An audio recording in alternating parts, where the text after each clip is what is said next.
En ce qui concerne l'industrie du charbon des États-Unis, il semble que Donald Trump ne puisse pas avoir une influence importante sur elle.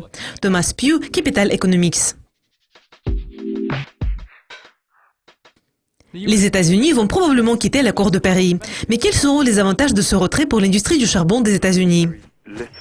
Je pense qu'il y aura très peu d'avantages. Tout d'abord, il est à noter que l'accord de Paris n'oblige pas les nations à prendre telle ou telle mesure. Toutes les nations doivent décider elles-mêmes comment elles vont réduire leurs émissions.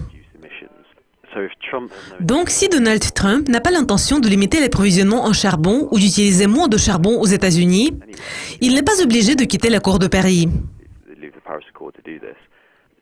Les États-Unis peuvent tout simplement l'ignorer. Ils avaient sans doute l'intention de le faire et beaucoup d'autres signataires vont également le faire. Beaucoup de pays pensent que les objectifs de cet accord sont irréalisables. En ce qui concerne l'industrie du charbon des États-Unis, il semble que Donald Trump ne puisse pas avoir une influence importante sur la demande de charbon.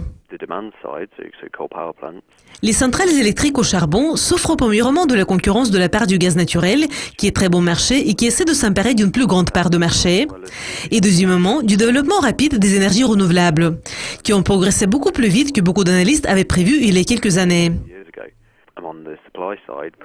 Les centrales au charbon ont reçu un certain soutien à la fin de l'année dernière et au début de cette année, grâce à une reconversion dans le domaine de la production en Chine. Mais elles connaissent toujours un affaiblissement. Donc l'industrie a diminué. Et sans ce type de demande, il n'y aura probablement pas de bonnes perspectives, même si les États-Unis renoncent à respecter certaines réglementations liées au changement climatique. Donald Trump pourrait-il ramener les emplois dans les mines? Compte tenu de ce que je viens de dire, nous comprenons que tout d'abord le contexte n'est pas favorable à une reprise dans ce secteur. Et deuxièmement, il faut comprendre que quelle que soit la croissance dans l'industrie du charbon, il y aura une forte automatisation, car la productivité mécanique a tendance à augmenter assez rapidement au fil du temps, surtout ces derniers temps. Donc, même si les États-Unis augmentent les productions de charbon, le pays ne va pas créer de nouveaux emplois. Nous avons observé un phénomène similaire dans l'industrie de l'acier, dont la production a augmenté, mais le nombre d'emplois n'a pas atteint des niveaux enregistrés auparavant. Les concurrents du charbon sont le gaz naturel et les énergies renouvelables. Mais l'année 2017 sera-t-elle une bonne année pour le charbon? Je pense que l'industrie du charbon va probablement connaître des difficultés.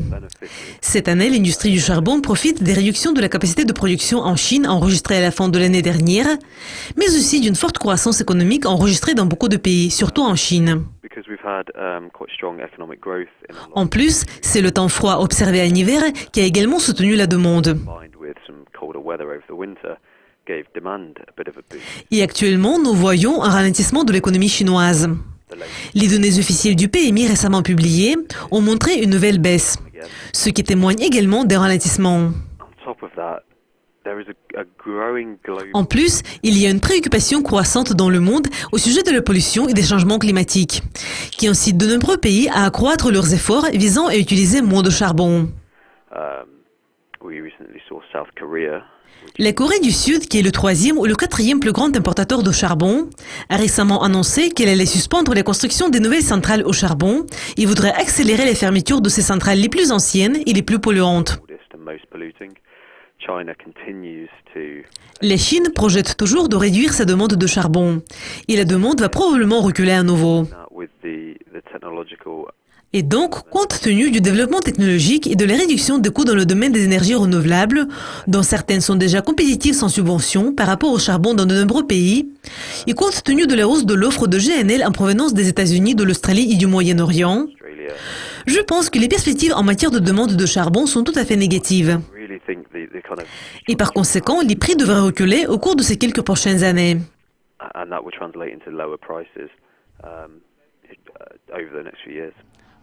Thomas, merci de vos commentaires. Et merci d'être avec nous. Je m'appelle Kayas Khalil. Au revoir.